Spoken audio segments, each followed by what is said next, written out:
জনশক্তি পার্টি আয়োজিত ঐতিহাসিক ফারাক্কা লং মার্চের আজকের এই মহান দিবস স্মরণে আয়োজিত শহীদ মিনারের এই সমাবেশের সংগ্রামী সভাপতি, ভাসানী জনশক্তি পার্টির চেয়ারম্যান, বীর মুক্তিযোদ্ধা শেখ রফিকুল ইসলাম বাবলু, এখানে উপস্থিত আছেন বিএনপির সংগ্রামী মহাসচিব মাননীয় মন্ত্রী মির্জা ফখরুল ইসলাম আলমগীর, মাননীয় মন্ত্রী বিএনপির নেতা জহিরুদ্দিন স্বপন সহ জাতীয় নেতৃবৃন্দ, সুধীমণ্ডলী এবং গণমাধ্যমের বন্ধুগণ। নির্বাচনের পরে মনে হয় শহীদ মিনারে এই প্রথম আপনাদের সাথে আমাদের এ ধরনের অনুষ্ঠানে দেখা। শুরুতে আমি মজলুম জনতা মাওলানা ভাসানীর সংগ্রামী স্মৃতির প্রতি গভীর শ্রদ্ধা জানাই এবং সম্মান জ্ঞাপন করি। আপনারা শুনেছেন ৭৬ সালে মাওলানা হাসপাতালে ছিলেন। শরীর তার একটা লং মার্চের ডাক দেবার মতন অবস্থা ছিল না, কিন্তু দেশের ডাকে মানুষকে রক্ষা করবার জন্য গবেষক, চিন্তক, রাজনীতিক অনেকের চেয়ে মাওলানার ভাবনা চিন্তা সবসময় এগিয়ে থাকত। তিনি বুঝতে পেরেছিলেন ফারাক্কাবাদ, কালকে দেখলাম আলমগীর ভাই বললেন আরেকবার করে, ফারাক্কাবাদ মরণ ফাঁদ।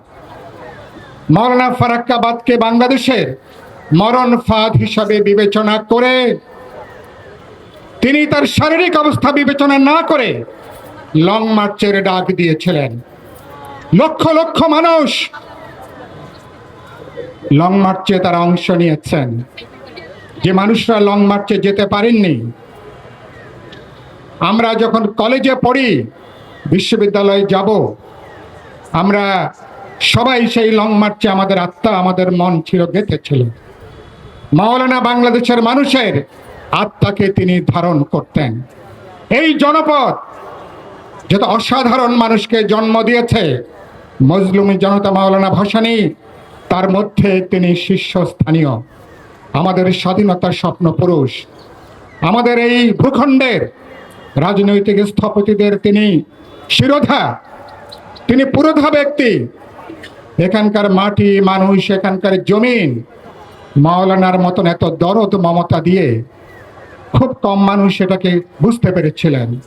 ফারাক্কা লং মার্চের পরে মাওলানার খুব বেশি দিন তিনি বাঁচেননি।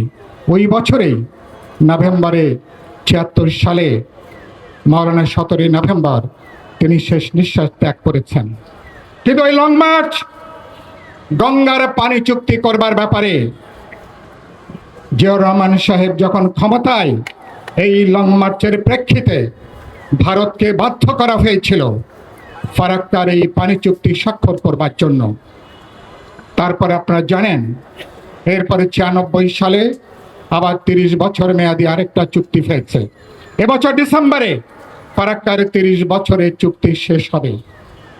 আলমগীর ভাইরা এখন সরকারে আছেন, বিএনপি সরকার গঠন করেছেন, কিন্তু এই ডিসেম্বরে বাংলাদেশের ন্যায্য হিস্সা নিশ্চিত করে পুনরায় আমরা এই চুক্তি নবায়ন করব কিনা, কত বছরের নবায়ন করব, বাংলাদেশ ন্যায্য হিস্সা পাবে কিনা, এখনো পর্যন্ত বিশেষজ্ঞ পর্যায়ে গুরুত্বপূর্ণ কোনো আলাপ আলোচনা শুরু হয়নি। আমি নিশ্চয়ই সরকারের কাছে প্রত্যাশা করব অবিলম্বে যৌথ নদী কমিশন সহ যারা এর সঙ্গে যুক্ত আছেন তাদেরকে যুক্ত করে ডিসেম্বরে বাংলাদেশের জাতীয় স্বার্থ রেখে কিভাবে আমরা নতুনভাবে চুক্তি নবায়ন করব, সেই গুরুত্বপূর্ণ আলোচনা এখন থেকে শুরু করা দরকার। ইতিমধ্যে সরকার, আপনারা সবাই জেনেছেন, আমরা পদ্মা ব্যারেজের ব্যাপারে একটা ঐতিহাসিক সিদ্ধান্ত হয়েছে। আমি নিশ্চয়ই বিপ্লবী ওয়ার্কার্স পার্টির দিক থেকে এই সিদ্ধান্তকে আমরা স্বাগত জানাই। এটা অনেক বছর ধরে আলাপ আলোচনা চলছিল। এখানে আলী নওয়াজ খৈয়াম এখানে নাই, তিনি কিছুদিন আগে, কমাস আগে তিনি আমাদেরকে নিয়ে একটা অসাধারণ গুরুত্বপূর্ণ প্রোগ্রাম করেছিলেন, সেখানে আমরা সবাই উপস্থিত ছিলাম। এটা আমাদের ২০-২৫টা অঞ্চলের ওই সমস্ত জেলার শুধু জেলার কেবলমাত্র নদীর নাব্যতা নন, আমাদের